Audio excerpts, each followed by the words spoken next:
Ok, donc qu'est-ce qu'on a là? Un aspect. Une combinaison de, vous voyez, plusieurs contours qui utilisent différentes brushes. Et ça se stocke où les aspects? Tu sais? Non, pas du tout. Quand je vais te le dire, tu vas peut-être dire « Ah oui ». Les styles graphiques, menu fenêtre style graphique. Non? Les styles graphiques, ben oui. Hein.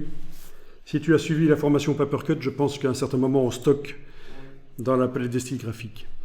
Donc pour stocker dans la palette des styles graphiques, ah oui, les styles graphiques ici ils sont par liste, je vais aller dans le menu de la palette styles graphiques et toi certainement ils sont par vignette comme ça. Ça revient au même. Sauf que parfois on peut leur donner des noms au style et c'est plus facile de les reconnaître. Même chose pour les brushes. Elles sont affichables par liste et on peut leur donner des noms différents. Alors donc ce qu'il faut faire c'est simplement cliquer sur le petit signe plus ici ou amener ceci vers la palette style graphique, ça marche aussi. Donc le petit signe plus, c'est quand on a un objet qui est actuellement sélectionné, c'est surtout comme ça que ça va marcher, je pense. Voilà. Donc, le style graphique a été stocké. Du coup, je peux faire n'importe quoi, même aller dessiner une étoile, un objet fermé. Pour l'instant, on n'a pas fait d'objet fermé. Un objet fermé, lui appliquer le style graphique et ça devrait le faire. Voilà.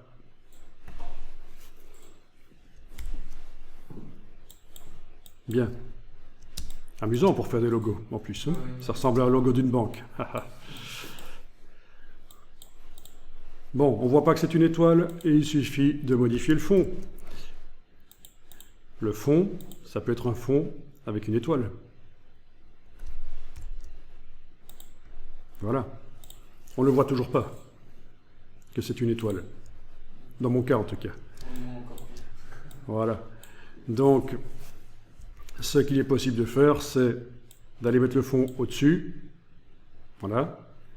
Et d'aller modifier éventuellement, ici, l'opacité.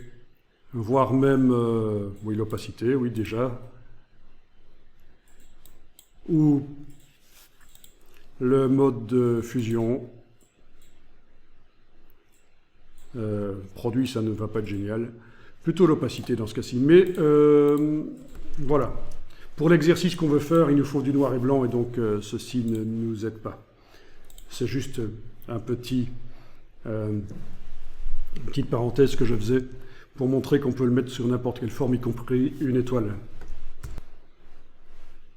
Donc ici, je vais remettre le fond en aucun fond. Voilà, c'était ça, aucun fond.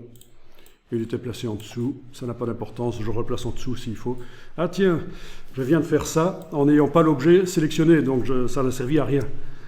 Donc je resélectionne l'objet, oui, donc fond, aucun, je le fais passer en dessous, voilà.